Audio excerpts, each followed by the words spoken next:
Good morning, everyone. I'm Kevin Allen, and I'm joined by my usual broadcast partner, former NHL defenseman Tom Laidlaw, who played 11 seasons in the National Hockey League with the New York Rangers and Los Angeles Kings. This is the Laidlaw and Allen Report. We come to you twice a week to talk all things hockey. I've said that intro 1,000 times, and as I said it, I said to myself, is it 10 or 11? So I know. It was Yeah. I actually played. I was in the NHL for 11 years. The last year I'd had bad back and everything. So it was. 11 seasons. Yeah. How many times have I said that? And then all of a sudden I doubted myself. I can tell you're like, what were you thinking? Yeah. Was that right? Because we skipped Monday, so I'm out of my rhythm. So There you go. That's what it was. anyway, a lot to talk about that we want to unpack. Certainly, last night's game between the Oilers and Colorado Avalanche. We turned back the clock. We went back to the 1980s, Tom. Yeah. I think you recognize that hockey. That's not the way you played, but that was certainly a style that we saw in the 1980s. But I want to start because we have the big Ranger Lightning series, and you had the Rangers and going all that. We didn't give up on them even when they were down. It felt like I felt even in that Game 7, Tom, that Carolina was trying not to lose it as opposed to trying to win. They did play tentatively to me, and the Rangers are just a confident bunch. They're rocking and rolling. So it's what they've been through so far. So they were down 3-1 against Pittsburgh, came back and won that series in Game 7.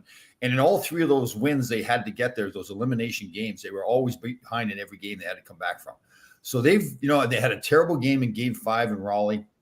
Came back from that, won Game 6. They just have that thing where, you think to yourself, guys, that was an awful game or that was an awful period.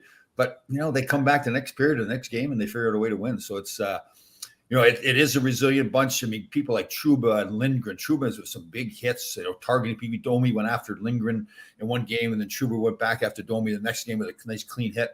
And Lindgren's playing hurt. You can tell his teammates just rally around him. So it's a heart and soul bunch of guys with a bunch of talent, too. They're good. Well, I've developed this little theory here, and I want to run it past you. I may be completely wrong on this, but I was doing my notebook last week. I do a notebook where I, list about 25 things that I've noticed about what's happening in the hockey world, and I've delved a little bit into analytics.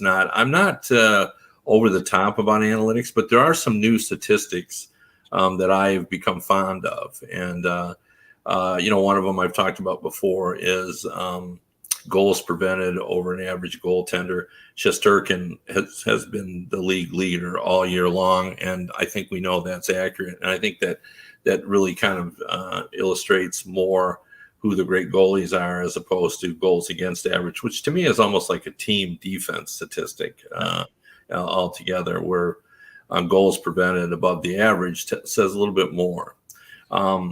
But I started to think about it. One of my other favorites is high danger scoring chances against. Mm-hmm. And it really, to me, has opened my eyes about what teams give up the most scoring chances, who's playing sloppy defensively. And during the regular season, it really does mirror what you would think it would. Like the Boston Bruins are a team that doesn't give up many high danger scoring chances. The high danger scoring chances are those like between the dots in the slot area. Yep. So these are in close chances.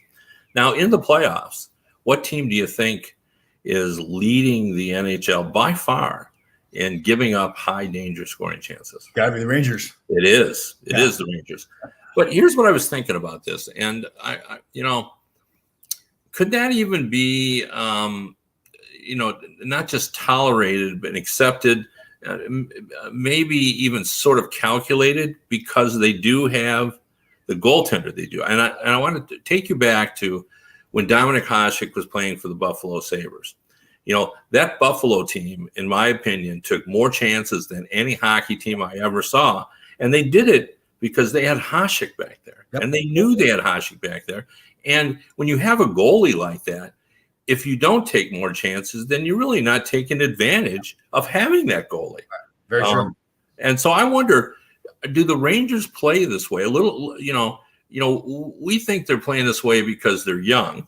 and they haven't sort of quite figured it out yet. But are they also playing that way because they know they've got Shesterkin back there, and Galanda's saying, "Hey, look, let's take a few more chances. Let's it's kind of like a team that has a great penalty killing unit that can play more aggressively because they can take a penalty or two." So anyway, your thoughts on that? Could that be just sort of part of it? Go ahead and take and move it up the ice a little bit. You know me, I would love to argue with you on that point, but I can't on that one. I think you're spot on. I think Gerard Gallant, even going back to his days in Vegas, you saw him get interviewed, and that's what he would say with that young team. He knew he could not lock those guys down. They wouldn't score any goals. There were a bunch of guys. A lot of them were castaways. There were some other good players.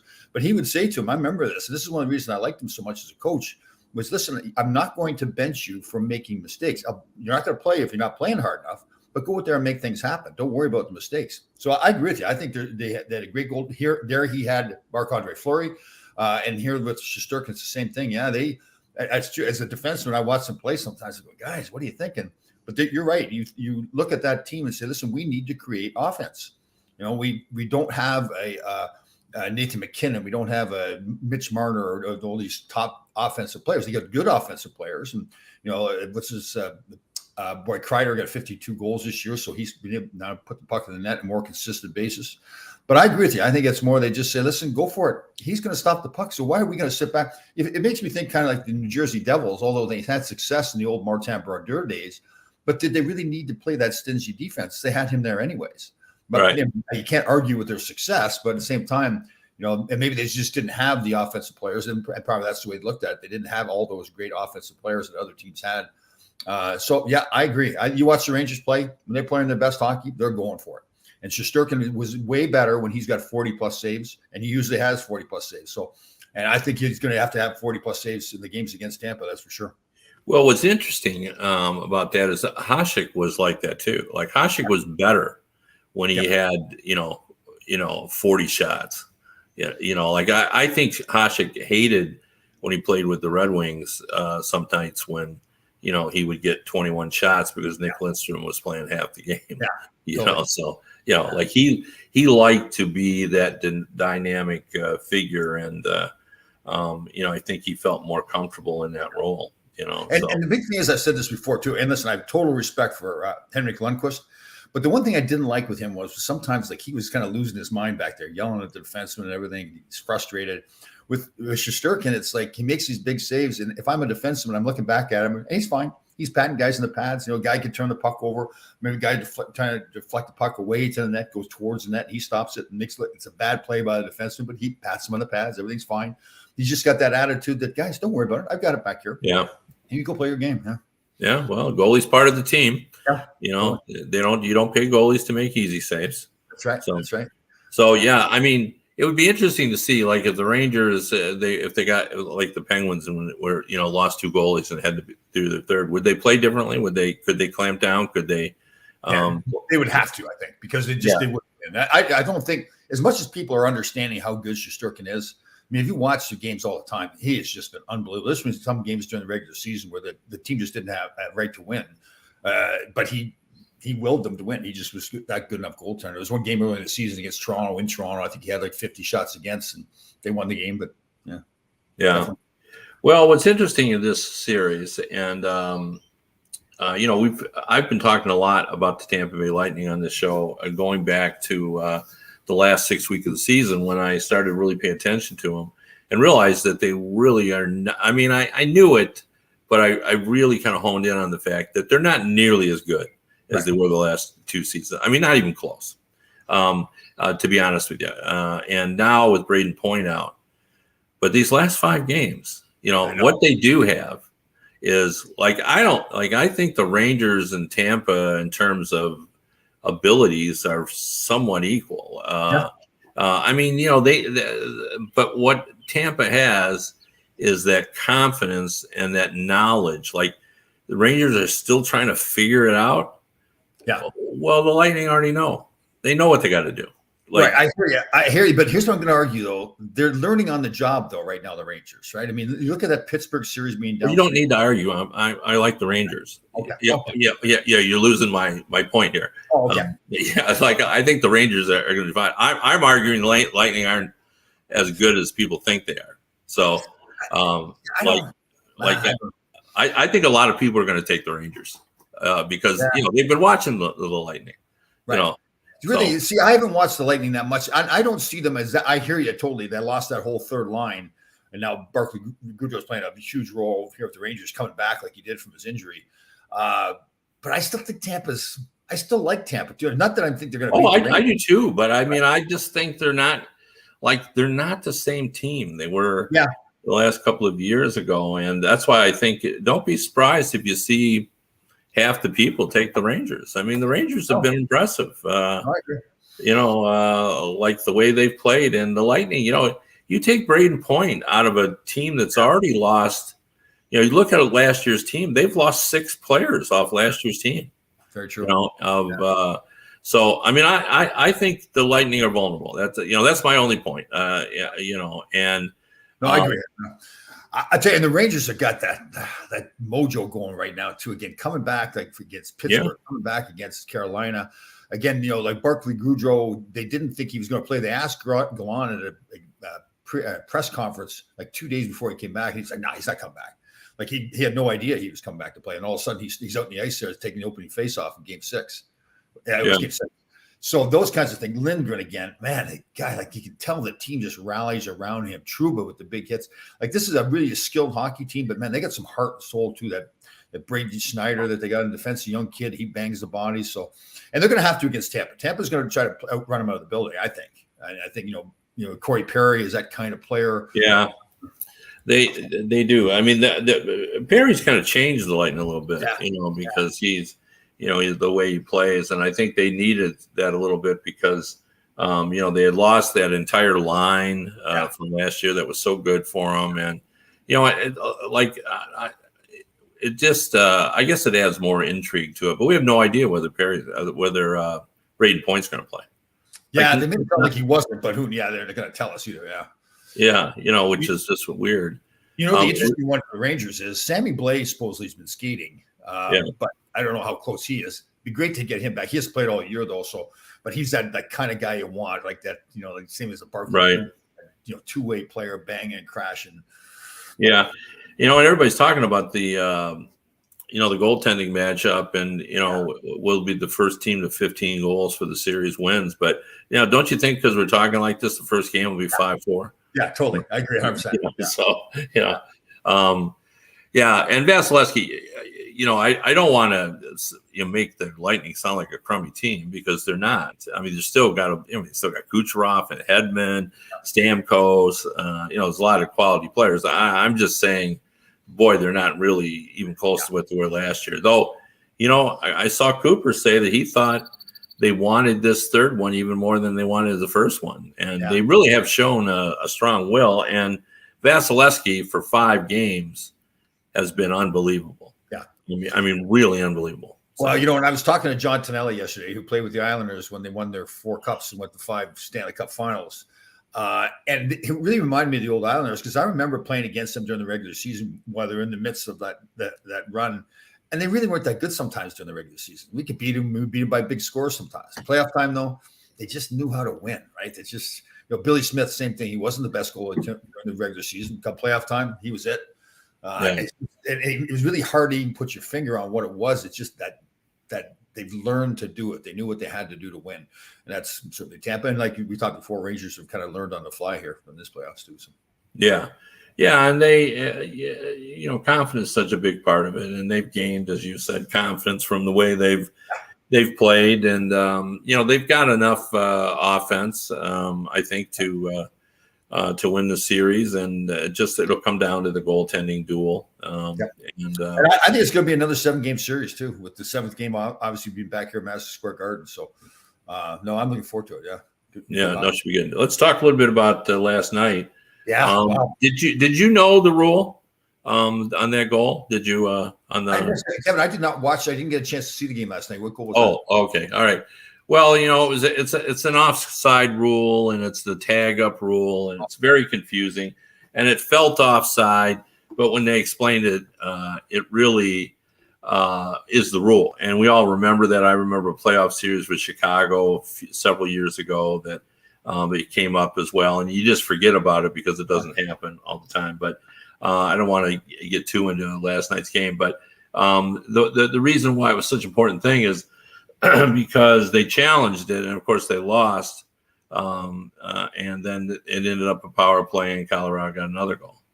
So what was the one where they were tagging up and the guy didn't touch the puck, so it was still onside? Right. Yeah. So it was, not, even it fooled everyone. But one of the great additions to the new regimes that are covering hockey is they have both added a referee to their stat, and that really helps because, and I think it was the right thing to do. And they've gotten personable guys in Jackson and Koho, Parharski. And and they're able to explain, what the refs are thinking and all that. And I think that's a great thing. I agree with you 100%. That's a great thing for the fans because a lot of times, even people who have played the game for many years, they don't know what the referee's thinking. Like, why did he make that? What is he looking at right now? So no, it's good. It's good. Well, the thing about it is I found so amazing is that the world society is reflected in the hockey.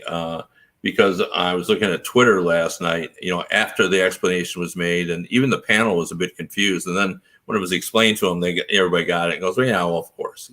I remember seeing it too because I thought, well, yeah, it's offside. And then they explained it. Go, oh, yeah, I remember that now, and it's just a technicality.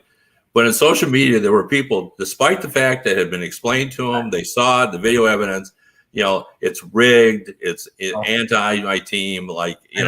It was stolen. It was stolen from us. What does that remind you of? Is hockey more like that than other sports? Or is that my imagination? Like it seems like no, I don't think so. I think it's just society. Okay. But they do, yeah. Hockey fans definitely believe that. So my favorite is when we had the lottery and people were convinced that this was rigged for the Devils to always win. And I'm thinking, just think about what you're saying. That the league's master plan is to get all the best young players to New Jersey. because it's such a great market for them. They get 5,000 people in the season. Yeah, they don't get a thing. That's their plan. They want to get it. So, just to be clear, so all the fans understand it. So Colorado had gone in to the offensive zone. The puck then came out of the offensive zone. Players were tagging up. The puck then crossed the blue line again, going into the offensive zone, but it was not offside because nobody from Colorado touched the puck until everybody was outside the blue line. Right? Yeah, that's correct. Yeah. So it was all very. It's funny that interesting. You said it's interesting about that. I never know quite what to do about these kinds of things because some of my people watch this, and one of the things they say is as constructive criticism is. We talk about things last night, and he says, everybody who's watching this program has watched NHL Network ad nauseum. We don't need to rehash what we all saw last night. And then, so then we don't know, but then there are people who didn't see it last night. So it's always very confusing about what the right thing to do. So has Colorado figured out how to beat Connor McDavid and I don't know. I mean, I think there were a couple of things. My takeaways from last night were a couple of things. Goaltending, that we thought could be an issue is an issue. I didn't think Kemper was hurt last night. Kemper got hurt last night. Kemper got hurt. Number one, and number two, Mike Smith. I thought was okay in the first period, even though he gave up 3 goals. But he made some great saves. But in the second period, I didn't think he looked good. And then, and here we go again with, did the Edmonton Oilers make a mistake by not going out and getting the goaltender today?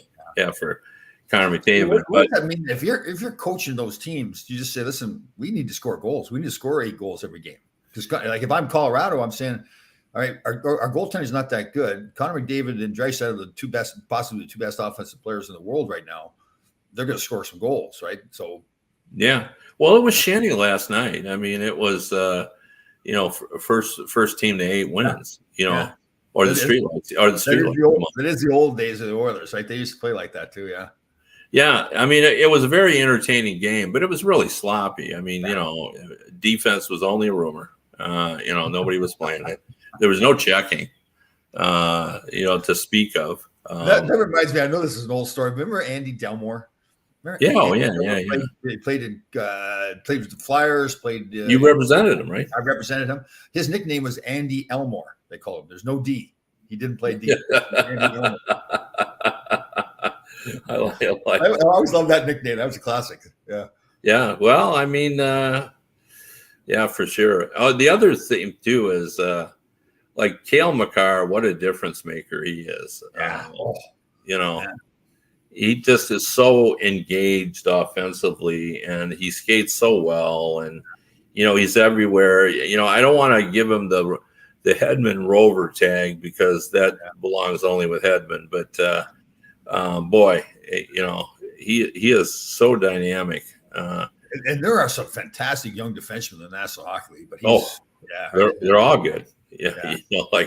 It's amazing, all the number ones around the league. And here, that's why, and I'm going off subject here, but that's why Chris Letang, in my opinion, is so amazing. He's 35 years old, and one of the big things in Pittsburgh is can they re-sign him? Well, you can make a case that a lot of these older players they should take a little less. They're not the same players and all that. But Letang got 68 points this season. Yeah, tons of minutes, big minutes. Tons of minutes, competitive. Yeah. Plays an irritating style. I think I'd give him a 3-year deal if I was another team. He'd be 38 then. Maybe. Yeah, if guys should learn how to take care of themselves like he has, like Chara has, they can keep playing past that age. Yeah, absolutely. Yeah. So, but anyway, I did want to get in a little bit on the coach. I think just to wrap up that series, though, let's, you got to believe that going forward. I mean, isn't the coach's message, even in Colorado, saying, look, we can't give up 6 goals and expect to win. I know, and I hear you. And it's supposed to be the kind of player I was, but part of me thinks to myself, okay, but if I'm Colorado, do we have the kind of team that can lock it down and shut down Connor McDavid and Draisaitl? Can we do that? Yeah. Or are we going to sacrifice offense, like try to play defense, sacrifice offense, and then they beat us 5-4 because we didn't play instead of winning 6-5? Well, but the thing about it is, when you're home, they can just, throw the defense out there. Like, they're not putting Nathan McKinnon out there against them. Right. You know what I mean? But is anybody going to be able to stop Connor McDavid and Draisaitl? No. Yeah. So then that team's going to get 4 or 5 goals every game. Right. So if I'm thinking, okay, if I can't shut them down, and it would be odd for me here to sit in the locker room and see an NHL coach say, well, he's not going to say, well, don't play defense, but I would think he's going to say, we can't sacrifice our offense to try to play defense against a bunch of guys we can't stop anyways. Because nobody sees. No, but I mean, when you're home, you're not sacrificing offense because you're putting out a 3rd and 4th liner against them, and you're just putting your D out against them. Yeah, I see. So Makar's playing, big minutes anyway, so he's always out there anyway. So that's my only thought on that. But I don't know that, we saw that in Calgary, Edmonton too. They scored a lot of goals early, and then they didn't get 15 every game. So back in Edmonton, then, will the coach try to put Connor McDavid out there against Nathan McKinnon? He might. Right. Interesting. So that's where the coaching really comes into play, right? And the home ice advantage, right? Yeah. There were some great entertaining goals last night, just and the speed, you always, maybe the difference between now and the 1980s is just the speed, like how quickly. Yeah, there's just a little hole and the guy's gone. Yeah, you look at that game last night with Connor McDavid, Nathan McKinnon, Makar, those players. I mean, Paul Coffey was maybe in that category, but back then there's multiple players on the ice with those 2 teams, with all the teams that are remaining, actually. So. Yeah, Yeah. that's So who interesting. did we pick a winner for that series or no? No, I'm taking Colorado. Yeah, we gotta take Colorado. 6 games. Yeah, Okay, Colorado 6. And yeah. then what are we doing with the Rangers? And we I'm still torn on that. well, obviously I've got to go Rangers, but it's going to go 7 games. Yeah. I'll take the Lightning just on Iron Will, but if they do, it'd be a 7. I really feel like the Rangers have the ability to beat them, but Yeah. I think it is a toss-up series because they do have guys that know just on basis of what I said. Right. The Rangers are still trying to figure it out. I mean, they don't know quite how to win a cup, and the Lightning do know. So, definitely. so anyway, we'll go with that, and just so we're a little bit different anyway. So, I'll take. Did you see where Marty St. Louis? They just confirmed he's coming back for next year. I know the rumor. Well, I think that was confirmed before, but okay, I saw it on NHL. But anyway, they're. I mean, that's the right decision. I mean, you look at a guy like Cole Caulfield, where he was pre-Marty and after Marty, and now they were going to have Wright coming aboard, even though they had, Kent Hughes hasn't said officially they're going to do that. I don't know why they wouldn't, because I think a lot of people like Slavkovsky, but don't you think a number one center is a harder commodity to find than a scoring winger? I think you can pass on. I don't think you can pass on a number one center. So absolutely, yes, a guy that can play both ends of the ice. Yeah. So anyway, now they're going to end up. They'll have Suzuki, Cole Caulfield, who is now looks good again now that Marty St. Louis is there, and then they'll have Wright. I mean, that's a pretty good building block.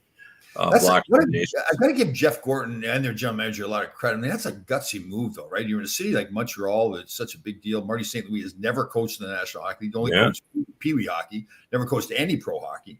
And you pick him as your coach, and now you're going to retain him. And rightfully so, you should retain him. You're right, the way the players responded. So, well, and the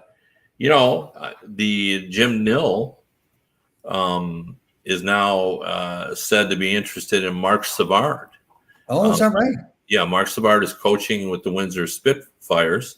Oh, and he has been said to have been a big influence on Wyatt Johnson, who is their top player, who's the Stars draft pick. And Neil has been very impressed with his development, and so is said to be, interested. I don't know why did Rick Bowness step down there as coach? Do we know her? And he made it sound like he's 67 years old, and he's got family, and he would like to spend some time. Yeah, that's true, I guess. Yeah. It's interesting, but I'm that age too, so I think about these kinds of things, and I've had several of my friends who have said, they got to be like 65 years old and they like what they're doing, but then they start to say, you don't have that many years left. Don't you want to spend some time with your family and to do some things that you've always wanted to do instead of just kind of doing what you've been doing for 40 years?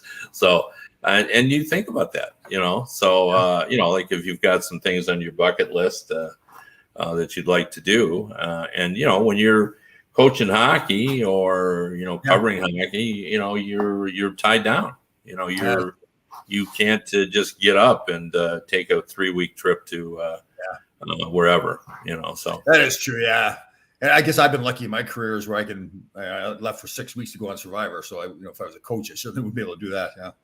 No. So, again, that's what he said. Now, is he going to just leave and go coach the Vegas Golden Knights? I have no idea. So, that's what he did say, that he had talked over with his wife and he just thought it was time. So, right. So, that's a good point. So, Philly's still looking for a coach, correct? Yeah, well, everybody is. I think the logjam is created by one Barry Trotz, who has said that he's going to take his time. I'm wondering if he's making sure there's no other openings as well. I mean, like Florida hasn't said what they're doing with Andrew Burnett. That's right. Winnipeg, obviously, and people have speculated, including me, that he's from Dauphin, Manitoba, which is like 100 miles or something away from Winnipeg. But people say, and I say that too. But does that really matter? I mean, here's a guy that's coached in Nashville all this time, Washington, New York. He's been away from Manitoba all this time. I don't know. Maybe he is. Maybe he does want to get closer to home, but I don't know if that really matters. Well, there's one negative there that at least I would see it as a negative is there's been reports that Scott Arniel is for sure going to be part of the coaching staff. and would likely be the associate coach. Oh. You know, I would think a guy like Barry Trotz would want his own staff. Yeah.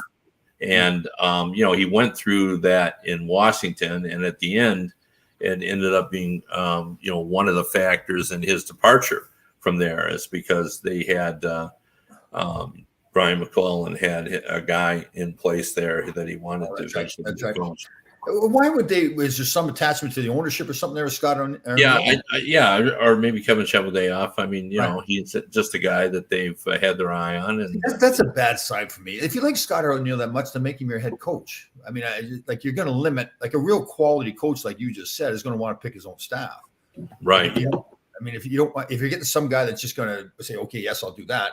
He's got no backbone, really. Like he's just going to do whatever you want him to do. That's not a good NHL coach. You got to let the coach the team. Right? Yeah, no, I wouldn't disagree with you on that. So, and again, that's my take on that. I don't know whether Barry Trotz feels that way, but some reason I think he might. So yeah, I agree 100%. And so then San Jose is looking for a coach as well, correct?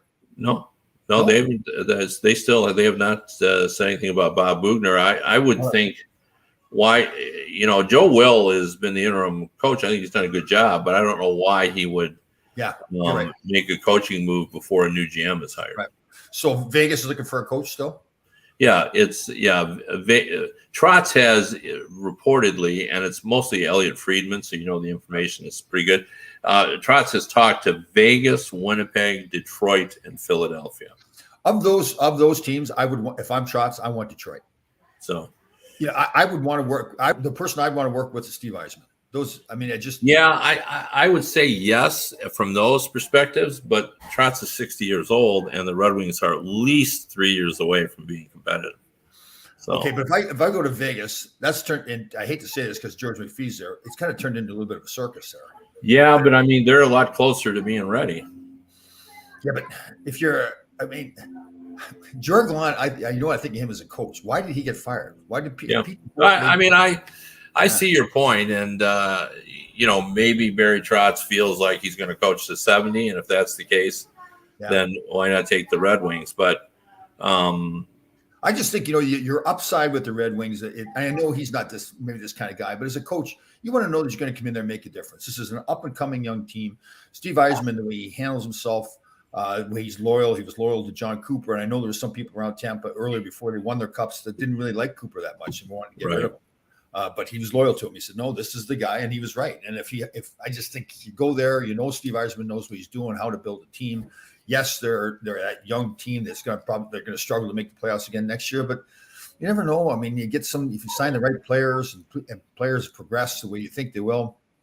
You know, that's my feeling. If I was Barry Trotz, that's who I'd want. I wouldn't want to go to Philly. I don't know what's going on there in Philly. What's happened to that organization? You know, and again with Winnipeg, if that's true, if Scott O'Neill doesn't have to be the associate coach, if I'm a coach of any credibility, I'm not going to accept that. That's just what it is, and that's not a knock against Scott O'Neill. That's more like saying, no, I'm the head coach. I need to have the ability to put my staff together. I'm going to run this hockey team. So, yeah.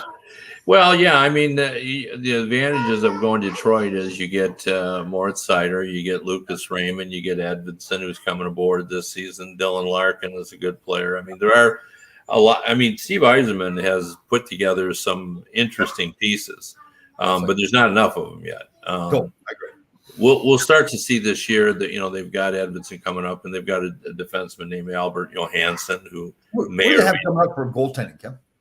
They got Sebastian Cossa, who was a first-round draft pick last year, who will be in Grand Rapids next year. But, you know, he's been a dominant junior goalkeeper in the Western Hockey League. So, but, you know, they think he's 2 or 3 years away. So, you know, I mean, he's 19 years old, you know, and we think the goalie's coming along at 24. Yeah, I know. Yeah. You kind of wonder, look at Philly kind of rushed Connor Hart there a little bit, right? Did that hurt? Yeah. Yeah. I mean, I think that's a fair deal. So that, you know, sometimes you feel like you want to hurry the guys along because you think you got the next. But even Vasilevsky, you know, he started early. But if you look at it, I think he played 3 years of pro before he was the full-time goalie or even a part-time goalie. Wasn't Bishop there first? Like he was, it Yeah. really looked like people really didn't know much about Vasilevsky. I think Tampa was wanting to keep it pretty quiet how good he was. I know they knew how good he could be. So they had him just come along slowly, be the backup for Bishop for a while. And then all of a sudden Bishop was gone and everybody saw what Vasilevsky could do. So. Yeah, for sure. But, there's some other interesting coaches out there. I mean, Tortorella has resurfaced again. And what does Rick Tocchet do? Yeah, Rick Tocchet. With Philadelphia, we've heard Tortorella mentioned as well. They've also interviewed, or at least interviewed or planning to interview Montgomery, if you remember the Dallas coach who's now in St. Louis. Mike Vellucci, who's the Pittsburgh Penguins assistant, who was a junior coach in Detroit as well. He's been interviewed. So, and I think everybody's waiting for Derek Lalonde, who is the Tampa Bay Lightning assistant coach, who has been there a while and been part of all this Cup success. So probably the most interesting development, though, here locally is my sushi has gotten better and better. Have mastered it. My son actually on a scale of 1 to 10, and he's a little bit of a sushi aficionado, gives it a 9. Wow. Yeah. Have you branched out? Do you have, are you just going to traditional California rolls, or have you? No, we got the tuna, we got the salmon and avocado, tuna, spicy tuna. I'm trying to keep it healthy, so I haven't gone with the shrimp tempura, although I like that. It tastes good, but then you're frying that. You haven't got any eel or any of the? Have not. It's pretty much, tuna, salmon, fluke, is it? I think they call it. They give you a sashimi platter at H Mart. It's got all these different fishes in it too. So, oh my God. Yeah. I've got the rice down perfectly. The roll is good. Oh my goodness. Yeah. So is that your new Sunday meal? Not every Sunday. I do go to H Mart once a week, and I've gone down to once a week for Costco because those are the two. So when I go to H Mart, I have to buy the sashimi platter. So yeah, that's interesting. Yeah. Well, you're never too old to learn new tricks. That's exactly true. I think I've learned. That's a very good point. I think I've learned more during the pandemic, and I hate the pandemic has been terrible for a lot of people, obviously. But for some reason, I just buckled down and learned to learn. Yes. Yeah. Well, and you've just become even more. It's a lot easier to live the True Grit lifestyle during COVID. That's true. Yeah. That's very true. Didn't bother me a bit. Yeah. Yeah. So. Anyway, well, I think it's time we'll wrap this up today, but we appreciate everyone tuning in and listening to us yammer away about hockey. But if you want to read me, I'm at DetroitHockeyNow.com and also HockeyBuzz.com. And if you would like to listen to the radio version of this show, you can go to radio.co at 365 Sports. Everybody have a good weekend. Lots of hockey. We'll see you next week.